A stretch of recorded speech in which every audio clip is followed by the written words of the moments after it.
Hello all, நான் நந்து. இது என் voice. இது பிகமிங் மீ சீரீஸில் டே 16. உங்கள் டே எப்படி போச்சு? இன்றைக்கி என் நாள் நல்லா போச்சு.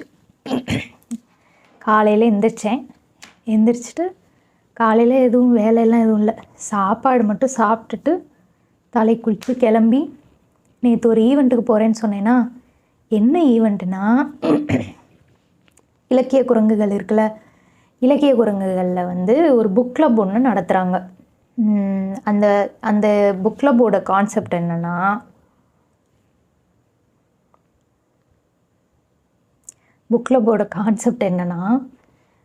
ஒரு படம் எடுத்துக்கோங்க. அந்த படம் ஒரு நாவல்லேருந்து தழுவி எடுக்கப்பட்ட ஒரு படமாக இருக்கும்ல, அந்த மாதிரி ஒரு படத்தை சூஸ் பண்ணி அந்த நாவல், அந்த சிறுகதை அந்த மாதிரி வச்சுக்கலாம். அந்த சிறுகதையை எடுத்துக்கிட்டு ஃபஸ்ட்டு அந்த சிறுகதையை படிச்சுட்டு, அந்த புக்கு எழுத்தாக இருந்தது, புத்தக வடிவில் இருந்தது, படமாக மாறுறப்ப எப்படி மாறுது அப்படின்னு சூப்பர் சீன்ஸ் மட்டும் போட்டு காமிக்கிறாங்க.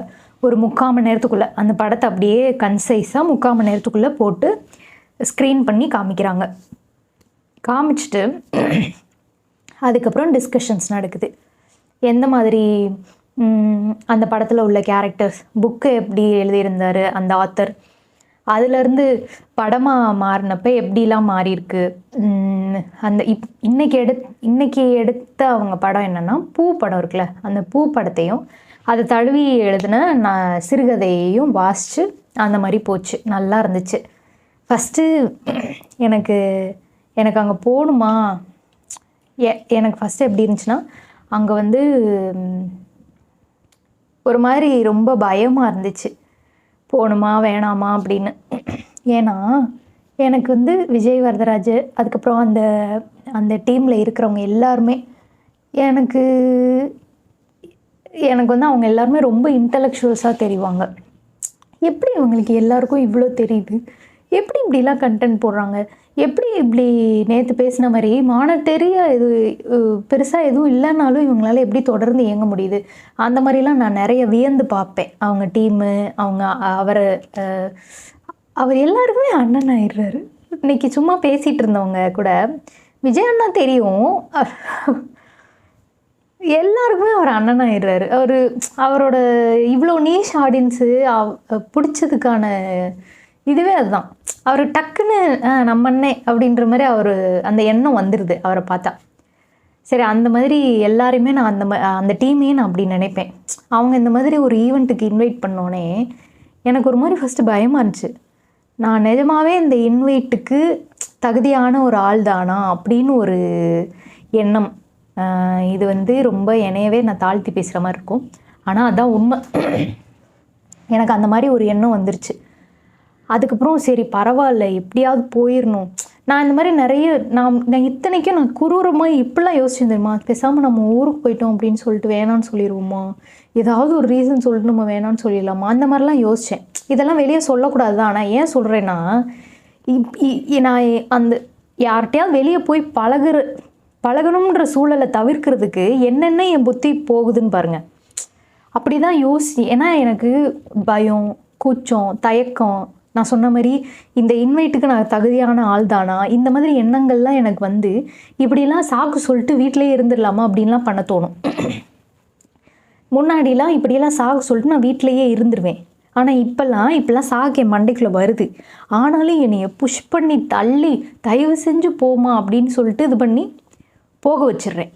போயிட்டேன். இன்னைக்கு போயிட்டு 1.5 மணி நேரம் பஸ்ஸில் நின்றுக்கிட்டே போனேன். ஐயோ, ரொம்ப நாள் ஆயிடுச்சா. ஃபஸ்ட்டு பஸ்ஸில் சென்னையில் அதிகமாக ட்ராவல் பண்ண மாட்டேன். மெட்ரோ, ரேப்பிடோ, இந்த 2 தான். நான் இருக்கிற ஏரியாவில் லோக்கல் ட்ரெயினும் கிடையாது. அதனால் இது 2 தான் ஈஸியாக இருக்குன்றதுனால இது 2 மட்டும். பைக்கு டாக்ஸி, ரேப்பிடோன்னு இல்லை, பைக் டாக்ஸி, மெட்ரோ. பஸ்ஸில் போகிறது, ஏன்னா அவ்வளோ தூரத்துக்கு 400 500 கேட்பாங்க. வாய்ப்பில்லை ராஜா அப்படின்னு சொல்லிட்டு 1.5 மணி நேரம் பஸ்ஸில் நின்றுக்கிட்டே போடு. அதுக்கப்புறம் 2:25 ஆயிடுச்சு. அப்புறம் திரும்பி ஓட்டமும் நடையுமாக அப்படின்னு வாங்கல, அந்த மாதிரி ஓட்டமாக ஓடி, ஆனாலும் 5 நிமிஷம் லேட்டு. 2:35க்கு தான் போனேன். போயிட்டு அப்படியே ஒரு மயான அமைதி அந்த ஸ்பேஸில் எனக்கு ஒரு மாதிரி பக்குன்னு. ஃபஸ்ட்டு அந்த வெயிலில் வேகமாக நடந்து கால் செருப்பு கடிக்க ஆரம்பிச்சிருச்சு. அது வேற ஒரு பிரச்சனை. வேகமாக போயிட்டு நடந்து தலை கிருகிருன்னு சுத்த. நான் நிஜமாக நினச்சேன், கண்டிப்பாக மல்லாக்க விழுந்துருவேன் அப்படின்னு நினச்சேன். அதுக்கப்புறம் நானே என்னை காம் டவுன் பண்ணிட்டு போய் உட்காந்துட்டு தண்ணியை குடிச்சிட்டு அமைதி ஒரு 5 நிமிஷம் கழித்து தான் நான் நார்மலானேன். அதுக்கப்புறம் அந்த ஈவெண்ட் ஆரம்பிச்சிச்சு. ஃபஸ்ட்டு 2 சிறுகதைகள், அதுக்கப்புறம் தான் இந்த சிறுகதை. தமிழ்ச்செல்வன் அந்த ரைட்டர் பேர். ஐயோ வெயிலோடு, ஐயோ சாரி, வெயிலோடு. நான் நாளைக்கு அதை பார்த்துட்டு சொல்கிறேன் சரியா? சாரி மன்னிச்சிருங்க, பேர் எனக்கு ஞாபகம் இல்லை. வெயிலோடு அப்படின்னு ஆரம்பிக்கும், அடுத்து ஏதோ ஒரு வேர்டு வரும். அந்த ஆத்தர் பேர் தமிழ்ச்செல்வன். அவர் தான் இந்த கதை எழுதியிருக்காரு. ஆமாம், ஆத்தர்னால் அவர் தான் எழுதுவார். இந்த மாதிரி தேவையில்லாமல் லூஸ் டாக் விடக்கூடாது. அவரோட இந்த சிறுகதையை தான் பூ படத்தில் பூ படமாக எடுத்திருக்காங்க.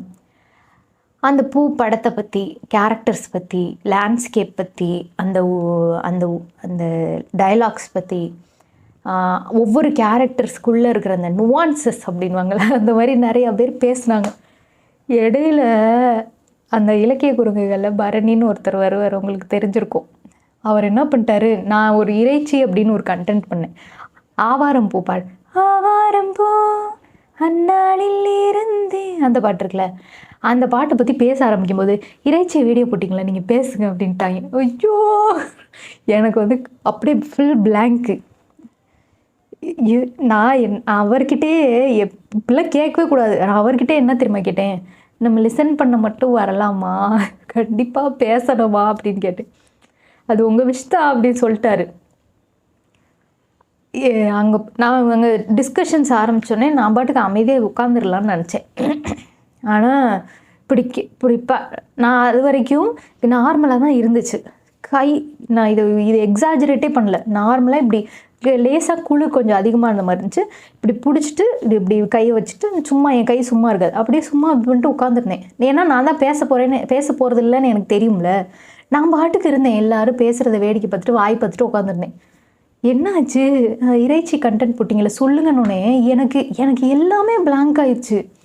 ஒரு கட்டத்தில் நம்ம இறைச்சி என்ன பாட்டை வச்சு போட்டோம்னு எனக்கு மறந்து போயிடுச்சு. ஐயோ அசிங்கமாக இருந்துச்சு எனக்கு. அதுக்கப்புறம் திக்கி இப்படி தான் டக்குன்னு கேட்டோன்னே வரல, நீங்கள் சொல்லுங்கள். அது இந்த சொல்கிறேன், நீங்கள் டக்குன்னு கேட்டோன்னே எனக்கு வரல, நீங்கள் சொல்லுங்கள் அப்படின்னோடனே எல்லாரும் இப்போ நம்மளை பார்க்குறாங்க. இப்போ நம்ம எதாவது பேசும்போது நம்மளை தானே பார்ப்பாங்க. அவர் வேறு ஒரு இன்ட்ரோ கொடுத்துட்டாரு. அவங்க யாருன்னா, இந்த மாதிரி இந்த உனக்குத்தான் பாட்டில் ஈர்க்கட்ட எதிர்மறை பேரச்சத்தை பற்றி அவங்க ஒரு வீடியோ போட்டிருந்தாங்க. அதை பார்த்துட்டு லிரிசிஸ்ட் விவேக் வந்து அவரே அவங்கள மென்ஷன் பண்ணி பேசியிருந்தாங்க. அக்கௌண்ட்டு ப்ரொஃபைல் ஐடியெல்லாம் மென்ஷன் பண்ணி சொல்கிறாரு. ஐயோ இவங்க எல்லோரும் பார்த்தோன்னே எனக்கு ஒரு மாதிரி ஆயிடுச்சு. சொல்லுங்கள் இறைச்சி சொல்லுங்கன்னொன்னே எனக்கு ஏன் இப்படி ஆகுதுன்னே எனக்கு தெரில. எல்லாமே பிளாங்க்கு.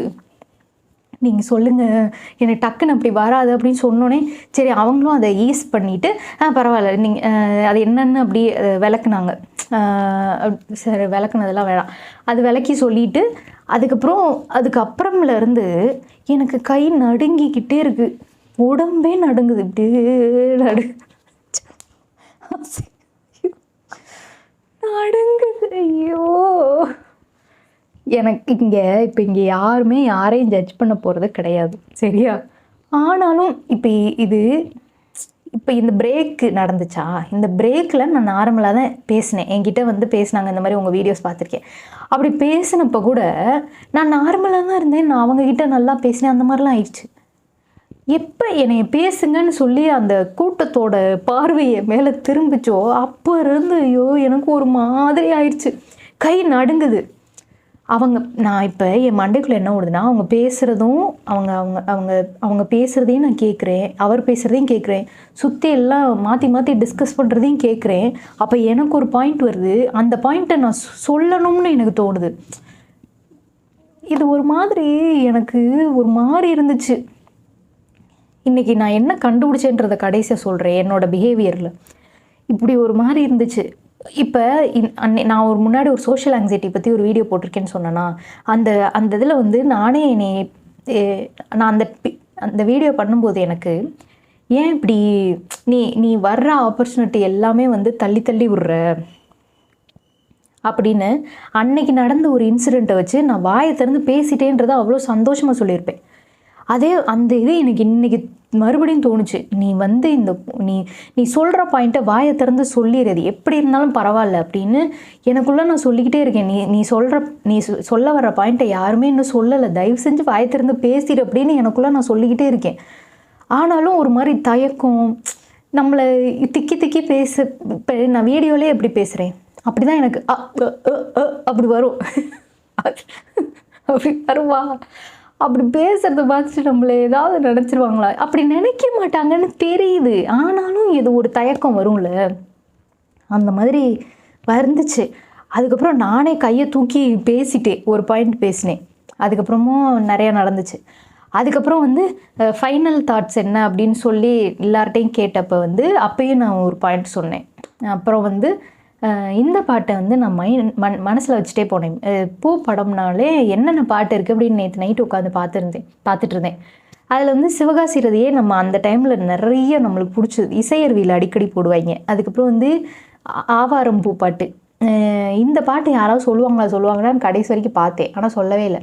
அதுக்கப்புறம் இந்த பாட்டு, மாமே இங்கே இருக்கா தாட்டி அப்படின்னு ஒரு பாட்டு இருக்கும்ல, அந்த பாட்டு எனக்கு ரொம்ப பிடிக்கும், அப்பயும் பிடிக்கும். அதுக்கப்புறம் ரொம்ப வருஷம் கேட்கவே இல்லை. நேற்று மறுபடியும் கேட்டனா எனக்கு ரொம்ப பிடிச்சிருச்சு. அந்த பாட்டை பற்றி சொன்னேன். அப்படியே முடிஞ்சிருச்சு ஈவெண்ட்டு.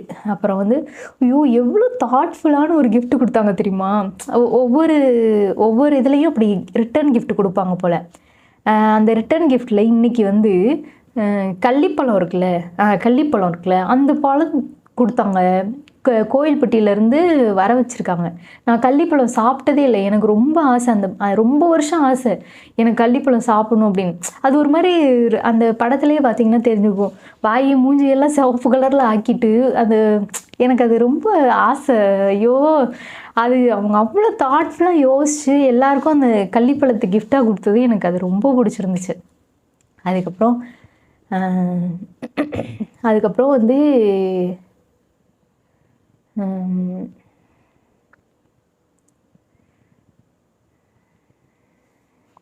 வந்து அங்கே என்கிட்ட வந்து பேசினாருன்னு சொன்னேன்ல, அதுலேயே ஒருத்தர் போயிட்டாரு.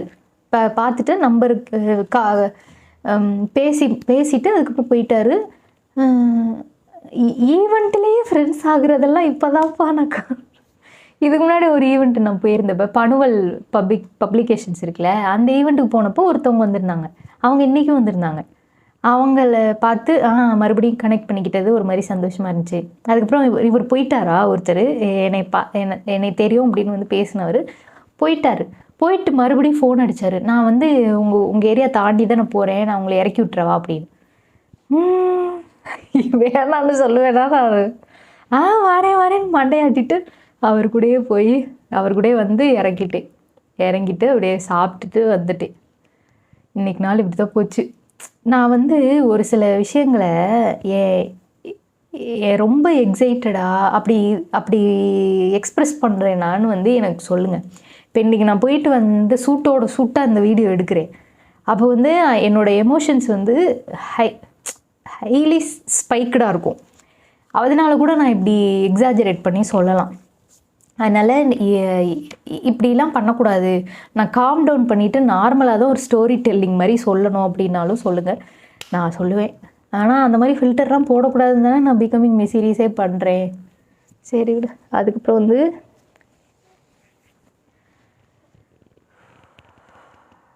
அவ்வளோதான், இன்றைக்கி நாள் இப்படி தான் போச்சு. Calm down. அதுக்கப்புறம் வீட்டுக்கு வந்துட்டேன்னா, வீட்டுக்கு வந்து இப்போ வீடியோ எடுக்கிறேன். என்ன ஞாபகம் வந்துச்சு, நான் இந்த ஈவெண்ட்லேருந்து நான் என்ன கற்றுக்கிட்டேன்னு நான் சொல்கிறேன் அப்படின்னு சொன்னேன்னா, அது என்னென்னா, இதை நான் அந்த சோஷியல் ஆங்ஸைட்டி வீடியோ திரும்பி சொல்கிறனால சொல்கிறேன், திரும்பி வர்றனால அதை சொல்கிறேன். அதில் வந்து நான் அந்த டைமில் நான் எப்படி இருந்தேன்னா, இப்போ என்கிட்ட வந்து யாராவது பேசுகிறாங்கன்னு வச்சுக்கோங்களேன், உங்கள் கண்டென்ட்ஸ் நல்லா இருக்குது அப்படின்னு. என்கிட்ட வந்து அப்படி பேசுகிறவங்ககிட்டயே எனக்கு திருப்பி என்ன பேசுகிறதுன்னு தெரியாது. ஒரு சிலருக்கு வந்து தோணலாம், கேமரா முன்னாடி உட்காந்து இவ்வளோ நேரம் பேசுகிற, கண்டென்ட் க்ரியேட் பண்ணுற, அப்படி எப்படி உனக்கு பேச தெரியாமல் இருக்கும்னு தோணலாம். அப்படி தான் நிறையா பேர் கண்டென்ட் க்ரியேட்டர்ஸில் நிறையா பேர் இன்ட்ரோவர்ட்ஸ் தான். நான் இன்ட்ரோவர்ட் தான். ரொம்ப கேவலமான இன்ட்ரோவர்ட். என் ஆப்பர்ச்சுனிட்டியை மிஸ் பண்ணுற அளவுக்கான இன்ட்ரோவர்ட். அந்த டைமில், அந்த வீடியோ பண்ணுற டைமில் அப்படி தான் இருந்தேன். என்கிட்ட யாராவது வந்து பேசினாலுமே திருப்பி என்ன பேசுகிறதுன்னு தெரியாது. தேங்க்யூ அப்படின்னு மட்டும் சொல்லிட்டு நான் பாட்டுக்கு விட்டுருவேன். ஆனால் இப்போ என்கிட்ட யாராவது வந்து பேசுனாங்கன்னா அவங்கக்கிட்ட நான் இன்னும் நல்லா கான்வர்சேஷன் பில்ட் பண்ண ட்ரை பண்ணுறேன். நான் இது என்னோடய நேச்சர் கிடையாது. ஆனாலுமே அவங்க நம்மளை மதித்து ஒருத்தவங்க வந்து பேசுகிறாங்க. அது எனக்கு இன்னொரு ஈவெண்ட்டில் தெரிஞ்சிச்சு. நான் போய் இன்னொருத்தவங்ககிட்ட பேசினேன், சரியா? அவங்க என்கிட்ட ஒழுங்காகவே பேசலை. அப்போ தான் எனக்கு ரியலைஸ் ஆகுது, நம்மளும் இதே வேலையை தானே செஞ்சிட்ருக்கோம், எவ்வளோ கேவலமாக நீ பண்ணியிருக்க நந்தனா அப்படின்னு எனக்கு அப்போ தான் ரியலைஸ். இதை நான் இன்டென்ஷனலாக பண்ணலை, ஆனால் அப்படி தான் இப்போ நான் அப்படி தானே எடுத்தேன். அது மாதிரி தானே அவங்களும் எடுத்து வந்திருப்பாங்க. என்ன நம்ம போய் பேசுகிறோம், எதுவுமே கான்வர்சேஷன் பில்ட் பண்ண மாட்டோம், அப்படி யோசிச்சிருக்க வாய்ப்பு இருக்குது. ஒரு நிமிஷம். அந்த மாதிரி அவங்க யோசிச்சிருக்க வாய்ப்பு இருக்குது, என்ன கான்வர்சேஷன் பில்ட் பண்ண மாட்டா அப்படின்னு. அதுக்கப்புறம்லேருந்து தான் நான் வந்து ஒன்றா படிப்படியாக அதை அடுத்த லெவலுக்கு கொண்டு போனேன். ஃபஸ்ட்டு அந்த சோஷியல் ஆங்ஸைட்டி. சரி, அதுக்கப்புறம் நடந்த ஒரு சில ஈவெண்ட்ஸில் ஃபஸ்ட்டு என்கிட்ட வந்து பேசுகிறவங்ககிட்ட உங்கள் பேர் என்ன, நீங்கள் என்ன, ஃபஸ்ட்டு உங்கள் பேர் என்னன்னு கேட்பேன். அவங்க பேர் சொல்லுவாங்க. அதுக்கப்புறம் வந்து நீங்கள் எங்கே வேலை பார்க்குறீங்க, என்ன பண்ணுறீங்க அப்படின்ற மாதிரி கேட்பேன். அப்போ அவங்க ஏதாவது அவங்க வேலை பார்க்குறது அந்த மாதிரிலாம் சொல்லுவாங்க. அதுக்கப்புறம் அவங்க சொல்கிறத வச்சு நீங்கள் எந்த ஏரியா, உங்கள் நேட்டிவே இது தானா, நீங்கள் எந்த மாதிரி ஈவெண்ட்ஸ்லாம் போவீங்க, இந்த ஈவெண்ட்டுக்கு புதுசாக நீங்கள் எப்படி இந்த ஈவெண்ட்டை கண்டுபிடிச்சிங்க, இதுக்கு முன்னாடி எந்தெந்த ஈவெண்ட்ஸ்லாம் போயிருக்கீங்க, இந்த மாதிரி ஒவ்வொன்றா கேட்பேன். டைம் இருந்தால், எந்த அளவுக்கு டைம் இதெல்லாம் படிப்படியாக நான் கொண்டு வந்தேன். இப்போ இதுதான் நான் இன்றைக்கி ரியலைஸ் பண்ணுது. என்னால் தனியாக ஒரு ஆள் வந்து பேசுகிறாங்க அப்படின்னா என்னால் கான்ஃபிடெண்ட்டாக பேச முடியுது, நான் அவங்க கூட நல்லா கனெக்ட் ஆக முடியுது. இன்னொன்று நானே கண்டுபிடிச்சது என்னென்னா, இன்னொருத்தரை காம்ப்ளிமெண்ட் பண்ணணும். நம்மகிட்ட வந்து உங்கள் கண்டென்ட் சூப்பராக இருக்குது, நீங்கள் இந்த இலக்கணம் பற்றி பேசுறது செம்மையாக இருக்குது அப்படின்னு சொல்லும்போது, இதை வந்து எனக்கு தெரியாமையே நான் பண்ண ஆரம்பித்தேன். அந்த பனுவல் ஈவெண்ட்டுக்கு போனப்போ ஒரு பொண்ணு அவ்வளோ அழகாக இருந்துச்சு, அவ்வளோ ஒரு கருப்பு, அப்படி ஒரு அழகாக இருந்துச்சு. அந்த பொண்ணுக்கிட்ட போய் நானே சொன்னேன், நீங்கள் ரொம்ப அழகாக இருக்கீங்க அப்படின்னு. நான் சொல்கிறத பார்த்துட்டு அந்த பொண்ணு அவ்வளோ நான் ஃபஸ்ட் டைமு நான் காம்ப்ளிமெண்ட் பண்ணி இன்னொருத்தர் அவங்க அதை வெக்கப்படுறத பார்த்து நான் ரசிக்கிறேன். எனக்கு அது அவ்வளோ சூப்பரான ஃபீலிங்காக இருந்துச்சு. அதுக்கப்புறம்லேருந்து நான் காம்ப்ளிமெண்ட் பண்ண ஆரம்பித்தேன். இன்றைக்கி வந்து ஒருத்தவங்க வந்தாங்க, அவங்களோட அவுட்ஃபிட்டு செம்மையாக இருந்துச்சு. காட்டன் ப்ரௌன் டாப்பு, இங்கே இது என்ன நூடுல் ஸ்ட்ராப் போட்டு கோஆட் செட்டு, செம்மை. அவங்க வந்து என்கிட்ட நீங்கள் உங்கள் கண்டென்ட் நல்லா இருக்குன்னு சொல்லிட்டு இருக்காங்க. நான் அவங்கக்கிட்ட ரொம்ப நேரமாக நான் உங்கள் அவுட்ஃபிட்டை தான் பார்த்துட்ருக்கேன், செம்மையாக இருக்குது அப்படி சொல்லிகிட்டு இருக்கேன். இதுதான் நான் சொல்ல வந்தது. என்னால் ஒருத்தர் வந்து நார்மலாக என்கிட்ட தனியாக வந்து பேசும்போது, என்கிட்ட ஏதாவது சொல்லும்போது என்னால் அவங்கக்கிட்ட நல்லா கான்ஃபிடெண்ட்டாக பேச முடியுது. ஆனால் ஒரு 20 பேர் சுற்றி இருக்காங்க, 30 பேர் இருக்காங்க, அந்த இடத்துல என்னைய பேச சொன்னால் எனக்கு திக்குது. இதை நான் ஓவர் கம் பண்ணிடுவேன்ற நம்பிக்கை எனக்கு இருக்குது. நிறைய ஆனால் இதுக்கு வந்து ரொம்ப டைம் எடுக்கும்னு எனக்கே தெரியுது. நிறைய ஈவெண்ட்ஸ் போகணும், அன்கம்ஃபர்டபுள் சுச்சுவேஷன்ஸில் நான் என்னானே உட்கார வைக்கணும், நிறைய பேசணும், நிறைய பேர்கிட்ட பேசணும், நிறைய படிக்கணும். ஏன்னா நம்ம நிறைய படிக்கணும், புக்கு மட்டும் கிடையாது, நிறைய யூஸ்ஃபுல்லான கண்டென்ட்ஸை கன்சியூம் பண்ணணும், அது எந்த மூலமாக இருந்தாலும் சரி. ஏன்னா நிறைய நம்ம தெரிஞ்சுக்கிட்டா தான் நிறைய நம்ம பேச முடியும். இப்போ இன்றைக்கி வந்தவர் வந்து அவர் லெஃப்ட் விங் பாலிடிக்ஸ் பற்றியும் பேசினார். அப்போ அதை பற்றி எனக்கு சுத்தமாக ஒன்றுமே இல்லாமல் இருந்திருந்தேன்னா அதாவது முதல் படி நான் எடுத்து வச்சுருக்கேன் அந்த மாதிரின்னு வச்சுக்கோங்க. அந்த மாதிரி இருக்கிறனால தான் அவர்கிட்ட என்னால் பேச முடியுது, ஒரு கான்வர்சேஷன் கொண்டு வர முடியுது. நம்மளுக்கு எதுவுமே தெரிலனா நம்ம ஏதாவது பேச முடியுமா? அது மாதிரி எல்லாத்தையும் விட அன்கம்ஃபர்டபுள் சுச்சுவேஷன்ஸில் நம்மளே போய் உட்கார வைக்கணும். இதை தான் நான் ஃபஸ்ட்டாக இது பண்ணுறேன். ஃபஸ்ட்டு ப்ரையாரிட்டியாக கொடுக்குறேன். அது எப்படியாவது நடந்துடும். நிறைய ஈவெண்ட் போகணும். சென்னையில் எவ்வளோ ஃப்ரீ ஈவெண்ட்ஸ் நடக்குது தெரியுமா? இன்றைக்கி நடந்தது பெய்டு ஈவெண்ட்டு தான். ஆனால் ஃப்ரீ ஈவெண்ட்ஸு எத்தனையோ நடக்குது. நம்ம தேடி கண்டுபிடிக்கிறது தான். சென்னை அந்த விதத்தில் ரொம்ப பிளெஸ்டு. இங்கே இருக்கிறவங்க எல்லாருமே, சென்னை பீப்புள் எல்லாருமே. இந்த இலக்கிய குறுங்கள் ஈவெண்ட்லேயே பழைய ஈவெண்ட்டில் ஒரு கமெண்ட் ஒன்று வந்துருந்துச்சு. பொறாமையாக இருக்குது, எல்லா நல்லதும் இந்த சென்னைக்காரனுங்களுக்கு மட்டும்தான் கிடைக்கிது அப்படின்னு போட்டிருந்தாரு. நான் இது மதுரையில் இருக்கும்போது நான் ரொம்ப இதை யோசிச்சுருக்கேன். 5 வருஷம் முன்னாடி அந்த டைமில் வந்து ஈவெண்ட்டுலாம் எங்கேயாவது நடக்கும், அது மதுரையில் இருக்கும். நான் திருமங்கலத்துலேருந்து மதுரைக்கு போகிறதுக்குள்ளேயே 1 மணி நேரம் 1.5 மணி நேரம் ஆயிரும். நான் அதை வீட்டில் சொல்லி பெர்மிஷன் வாங்கி என்ன எதுக்கு யார் எல்லோரும் உட்காந்து பேசுவாங்களா, அதுக்கு எதுக்கு நீ போய்கிட்டு அப்படின்னு முதல் ஃபுல் ஸ்டாப் வச்சுருவாங்க எங்கள் வீட்டில். ஆனால் இங்கே பாருங்கள், ஒரு நல்ல விஷயம் எவ்வளவு நடக்குது, எவ்வளோ பேர். நான் இப்போ கொஞ்சம் கொஞ்சமாக நான் பீப்புள்கிட்ட இருக்க கைண்ட்னஸை நோட் பண்ண ஆரம்பிக்கிறேன். நான் கொஞ்ச நாள் நான் ஒரு 6 மாதம் 1 வருஷம் முன்னாடி வரைக்கும் ஏன் இங்கேன்னு இல்லை, இங்கே அப்படி சொல்லக்கூடாது, ஏன் பீப்புள் வந்து கைண்டாகவே இருக்க மாட்றாங்க, ஏன் வந்து கைண்ட்னஸே காட்ட மாட்றாங்க, நான் அவங்கக்கிட்ட மூஞ்சி சுரிக்கலை, எதுவுமே பண்ணல, ஆனால் ஏன் என்கிட்ட எல்லோரும் வல்லுன்னு விழுகிறாங்க அப்படின்னு ரொம்ப இது பண்ணுவேன். ஆனால் இப்போ தான் நான் வந்து பீப்புள்கிட்ட இருக்கிற கைண்ட்னஸவே நோட் பண்ண ஆரம்பிக்கிறேன். எவ்வளோ பேசுகிறேன், சரி விடு. இன்றைக்கி நாள் இப்படி தான் போச்சு. உங்கள் டே எப்படி போச்சுன்னு சொல்லுங்கள். நான் ரொம்ப கிரேட்ஃபுல்லாக ஃபீல் பண்ணுறேன். இந்த ஈவெண்ட்டுக்கு போயிட்டு வந்தது ரொம்ப சந்தோஷமாக இருக்குது. சரி, இன்றைக்கி நாள் இப்படி தான் போச்சு. உங்கள் டே எப்படி போச்சுன்னு சொல்லுங்கள். நாளைக்கு இன்னொரு நல்ல வீடியோவில் பார்ப்போம். Good night.